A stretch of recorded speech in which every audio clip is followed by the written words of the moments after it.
vamos a hablar en esta segunda parte del sector inmobiliario, de sus características más relevantes, de una manera un tanto breve, pero bueno, para dar alguna pincelada.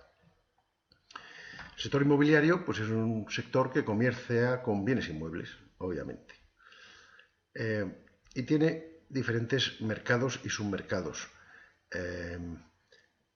De vivienda libre, de vivienda protegida, centros comerciales, oficinas, loft, etc. Y además hay, dentro del sector turístico, en fin, además de esto, hay otros mercados, otras diferencias en función de la zona. No es lo mismo el mercado en la costa que en la corona de las grandes ciudades, que en pueblos de pequeña magnitud. Entonces, bueno, lo primero que hay que decir es que cuando se habla de mercado inmobiliario, pues empezamos mal. Los mercados inmobiliarios, que hay muchos. Y hay unos que están mejor y hay otros que están peor. Y algunos que están en crisis, hay otros que están... Hay sitios donde falta suelo y sitios donde sobra muchísimo. Entonces, hablar del mercado inmobiliario en sí, han subido los precios a 1.200, que dice, bueno, pues eso es poco decir, tenemos que afinar más. En cada uno de esos mercados hay una serie de características que nos tienen que interesar. El producto, que es lo que vamos a ofertar, la oferta, o sea, la cantidad de cosas que hay que poner encima de la mesa, la demanda, quienes están interesados en ese producto, la información que podemos obtener o que tenemos que proporcionar y el tipo de empresas que componen este sector. En globalidad, el sector inmobiliario tiene un importante peso en el PIB. Ya no es el que era, ni mucho menos, afortunadamente, pero todavía tiene importancia y la seguirá teniendo. Y además, la actividad de este sector produce una demanda inducida en otros sectores auxiliares, cocinas, medios auxiliares de obra, ventanas, cristales, comunicaciones, en fin, etc. Con lo cual, es un sector que mantiene una importancia dentro del PIB nacional. Bueno, tenemos a grandes rasgos los grandes diferentes mercados que tenemos. Ya digo, aparte de la ubicación geográfica, que es otra subdivisión más, es el mercado de suelo, el de generación de suelo urbano, y el de edificación terminada, porque hay una edificación de segunda mano en la que nosotros en principio pues vamos a entrar poco, salvo, bueno, en temas, por ejemplo, de empresas que se dedican al alquiler, Socimis o algo así, pero bueno, nuestra edificación básicamente va a ser nueva edificación, es decir, partimos de un solar y hacemos un edificio. Ya digo, hay segunda mano que nos puede servir en una empresa dedicada a una Socimi dedicada al alquiler, pues vamos comprando locales comerciales para alquilar. Y también edificación para la rehabilitación, que es algo que va a ir teniendo cada vez más importancia por varias razones. Una de ellas es que llevamos 10 años de parón y por tanto las viviendas son 10 años más viejas. Cuando digo viviendas me refiero también, por hablar más rápido, pero en fin, viviendas locales, en fin, todo tipo de producto. Y eso es una cosa que además el Estado dice que quiere promover. Tampoco pone muchos medios de momento, pero a ver si ahora ya con los nuevos gobiernos esto se mueve más. Este producto tiene una principal característica que es la rigidez. Hay por ahí un dicho que dice que calle Serrano solo hay una. Entonces el producto está en un sitio determinado y fijo. Y la misma casa con las mismas calidades, con las mismas maravillas hechas en Fregenal de la Sierra o en La Moraleja, pues tiene una salida completamente diferente. Y luego ya he dicho que hay diferentes submercados según la ubicación, grandes ciudades, la corona central, la zona prime de oficinas, en municipios pequeños, etc., que tienen sus propias características. En municipios situados a 40 kilómetros de Madrid hacia Toledo, por decir algo, pues va a haber muy poco movimiento en los próximos años, pero la corona norte de Madrid, desde luego, ya empieza a faltar suelo. O sea que la cosa cambia mucho en función de la ubicación. ¿Cuáles son las características básicas de este producto? Ya lo he dicho bastantes veces, pero es un bien de inversión. No es algo que se consuma en fin, un café con leche. Voy, me lo bebo y mañana pido otro. Es algo de importancia económica, es de alto precio y también de alto coste. Por lo tanto, las inversiones son importantes y de larga duración en su uso. O sea, la vivienda no se compra para 6 meses. Tú te compras una vivienda para toda la vida, aunque luego en realidad pues sea cada 10 o 15 años se va uno cambiando por las circunstancias de la vida. Pero es algo duradero y caro y que cuesta mucho meterle mano. El proceso de generación de este producto es bastante largo. Esto creo que lo hemos visto el otro día, pero quiero recalcarlo porque creo que es de una gran importancia. Es un periodo de maduración muy dilatado en el tiempo. Entre que yo inicio la idea de voy a ver si me compro este solar hasta que tengo las viviendas terminadas, pues miren, aquí se ve bastante claro. Si yo estoy hablando de suelo bruto, de la parte, digamos, de creación de suelo, pues me puedo tirar solamente para tenerlo preparado para ser urbanizado entre 3 y 7 años, por decir una cifra. Yo conozco casos de 25. La operación Chamartín lleva 20 y tantos años ahí, parece que todavía no sale. Y una vez que lo tengo listo para urbanizar y lo urbanizo, pues el proceso de urbanización, la obra de urbanización puede tardarse 1, 2, 3 años, con lo cual ya vamos pues, por unos cuantos. Y una vez que tengo solar, es decir, un suelo con su clasificación, sus calles y sus tomas de luz, agua y gas y las farolas y las aceras y todo esto, tengo un proceso de consecución, de creación de los proyectos y consecución de las licencias. Pues unos cuantos meses. Y una vez que tengo ese suelo con licencia, tengo que edificarlo. 15, 18, 20 meses. O sea que estamos hablando, en el mejor de los casos, de 3 años y en el peor de los casos, pues de 30, o yo qué sé. Entonces, este periodo de maduración implica que voy a tener retenidas la inversión durante mucho tiempo, con lo cual tengo que dar una buena rentabilidad, y por otro lado, que dependo mucho de los vaivenes económicos, administrativos, macroeconómicos, la sociedad como evolucione. Sobre todo en la parte de generación de suelo, estoy en manos de los poderes públicos que harán de mí lo que quieran.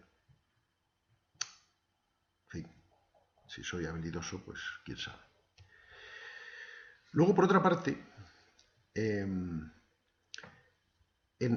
si nos centramos en el proceso de la edificación, tenemos una parte, digamos, el ciclo, aquí que nos sale, que tiene también algo que ver con los costes. Pues empezamos en una parte en la que hay pocos costes, permisos, luego se empieza con la construcción y se empieza a construir y hay una parte importante más de costes. Empezamos a comercializar y entonces esa curva ya se va bajando porque empezamos a disponer de hipoteca y empezamos a disponer de ingresos y terminamos cuando nos van quedando ya las últimas ventas y empezamos con una nueva promoción. Este ciclo pues se puede ir repitiendo a lo largo del tiempo y de esto aquí es donde estamos hablando de 2 o 3 años. Entonces nos encontramos con que la oferta es muy rígida ante los cambios. Yo he tomado las grandes decisiones aquí antes de los permisos, la definición, la densidad, el número de habitaciones, el número de viviendas, la calidad que voy a dar, el diseño. Entonces, una vez que lo tengo definido, me es muy difícil cambiar. Y si hay una evolución de la demanda brusca, porque de repente he pasado de burbuja a crisis, pues tengo complicaciones a la hora de cambiar. O si me he equivocado en el diseño, pensé hacer viviendas de 5 dormitorios y ahora tengo que pasarlas a apartamentos de 2, pues también es complejo, porque el diseño puede ser muy limitante. Y desde luego durante todo este proceso de 2 o 3 años lo que no tengo es dinero. Dinero en billetitos no hay. Todo lo que entra es para ir pagando las cosas. Y por lo tanto, si las cosas me vienen mal dadas, me es muy difícil liquidar la promoción. Una promoción a medio vender, a medio hacer, a medio vender todavía, pero a medio hacer, pues ¿quién la quiere? Y también otra característica de la oferta, producto que no solamente en diseño, sino desde el punto de vista económico, es que tengo un fuerte apalancamiento, es decir, el apalancamiento es la relación entre los fondos ajenos y los totales. Yo pido mucha hipoteca para hacer la promoción. Si una operación es de 7 millones de euros, yo no pongo 7, normalmente no pongo los 7 millones. Intento conseguir que me den el 70% de hipoteca, lo cual aumenta el riesgo, porque si algo va mal, voy a tener una carga financiera tremenda. Y a lo mejor eso me puede llevar a la quiebra. Entonces estas son características de la oferta con las que tenemos que tener clara. Es rígida ante los cambios, hay muy poca liquidez y el apalancamiento es grave. Ante las cosas malas esto va fatal. Hombre, ante las cosas buenas pues va muy bien, porque si de repente se empieza a vender todo, yo tenía pensado vender en 200 y el mercado se dispara, pues vendo a 250 y esos son beneficios extra no pensados. Pero bueno, siempre hay que pensar en lo malo. Si uno piensa en lo malo y sobrevive, pues cuando vengan las vacas gordas va a estar feliz. Bien, desde el punto de vista de la demanda, en cada tipo de mercado la demanda obviamente es diferente, ya no en cantidad, sino en quiénes. Para los desarrollos de suelo, nosotros vamos a desarrollar suelo para empresas especializadas que quieran tener solares porque se dedican a la edificación y lo que hacen es, nosotros transformamos la materia prima, suelo rústico, por decir así, a solar. Y esa materia prima modificada, pasamos del hierro al acero, pues la compra la empresa que lo que va a hacer es viguetas o las va a poner en algún sitio, por mantener un paralelo con una actividad industrial pura. En el tema de la edificación, nuestros clientes pues van a ser otros. Por un lado, van a ser los usuarios finales, alguien que quiere comprarse su casa, y entonces tenemos que diseñar un producto mucho antes de conocer al cliente, que le vaya a gustar, y mucho antes es un año y pico. Y por otro, puede haber inversores que o bien quieran hacerse, en el menor de los casos, su propio edificio corporativo, o bien quieran obtener una serie de activos patrimoniales para ponerlos en alquiler. En este caso, la demanda principal es la rentabilidad. Lo que el inversor va a querer es obtener un producto que tenga un precio, un coste adecuado a la renta mensual que va a sacar para obtener una tira anual de no sé cuánto. Mientras que el usuario lo que va a querer es un producto que sea su casa, que le gusta y la que él quiere y que pueda pagar. Entonces, también tenemos que tener en cuenta a quién nos dirigimos, porque los criterios de oferta son diferentes. Bueno, los mercados inmobiliarios suelen ser opacos. No porque nosotros vayamos engañando a la gente, ni opacos porque tengamos los dineros en las Islas Caimán, que no tenemos ni dinero, así que mucho menos en las Islas Caimán. Sino porque la información, no la que damos la información al comprador final, que esa está reglada y regulada por la ley y está muy clarita, sino la información que nosotros como promotores necesitamos para tomar nuestras decisiones, pues es difícil de conseguir. ¿Cuántas viviendas se están haciendo? ¿Cuántas viviendas quedan sin vender? ¿Qué tipología de viviendas se está haciendo? Eso, vamos, no hay quien lo tenga claro. Porque la información, además, a veces es sesgada y a veces es incoherente. Yo puedo obtener, por ejemplo, porque cada uno, cada organismo, recopila información en base a lo que le interesa. El ministerio o los colegios de arquitectos pues buscan estadísticas de proyectos visados, de viviendas vendidas, de viviendas iniciadas, de viviendas terminadas, que a veces son coherentes o no con otros organismos, como puede ser el Ministerio de Fomento o los notarios, el Colegio de Notarios, pues hace también unas estadísticas de las transmisiones que se hacen, que incluso si suponemos que ya no hay dinero B de por medio, lo cual puede ser o no, no nos da una información muy clara porque habría que irse leyendo las escrituras una por una. Entre otras cosas porque nos encontramos conceptos diferentes. El metro cuadrado, pues no hay un metro cuadrado, hay un montón de metros cuadrados.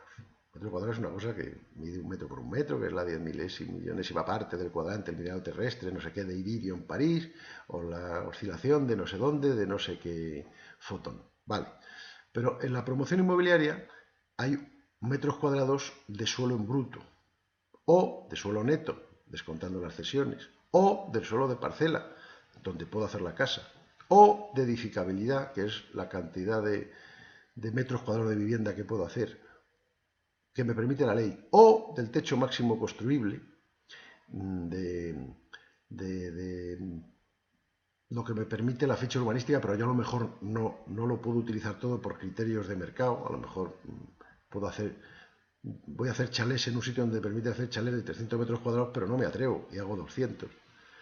Los metros cuadrados de vivienda no tienen nada que ver con los metros cuadrados de hotel o los metros cuadrados de suelo industrial, vamos, de nave industrial. Entonces, cuando llega el notario y dice, he vendido, porque la estadística al final, porque ahora suma todo, he vendido esta vivienda de 80 metros cuadrados por 100.000 euros, ¿a cuánto estoy vendiendo el metro cuadrado? ¿Qué metro cuadrado? El útil, el construido. Entonces, bueno, es muy difícil interpretar. Con lo cual, pues la información hay que tomársela con mucho cuidado, pensando que vamos a obtener resultados incoherentes y que hay que buscar, digamos, un entorno en que entre las cosas más o menos casen. Pero no hay cifras, esto de... Quedan 757. El año pasado se terminaron 127.415 viviendas. Vete tú a saber. Desde luego no fueron 500.000 ni fueron 10.000. Porque claro, también en las estadísticas de proyectos, los visados a lo mejor no se llevan a cabo, se llevan a cabo otro año después. Las viviendas vendidas tienen la segunda mano también incluida. ¿Contamos las rehabilitaciones, las reformas gordas? No, sí. Cambiar una ventana, no. Pero cambiar todo menos la fachada, en fin, es muy difícil interpretar este tema. Bueno.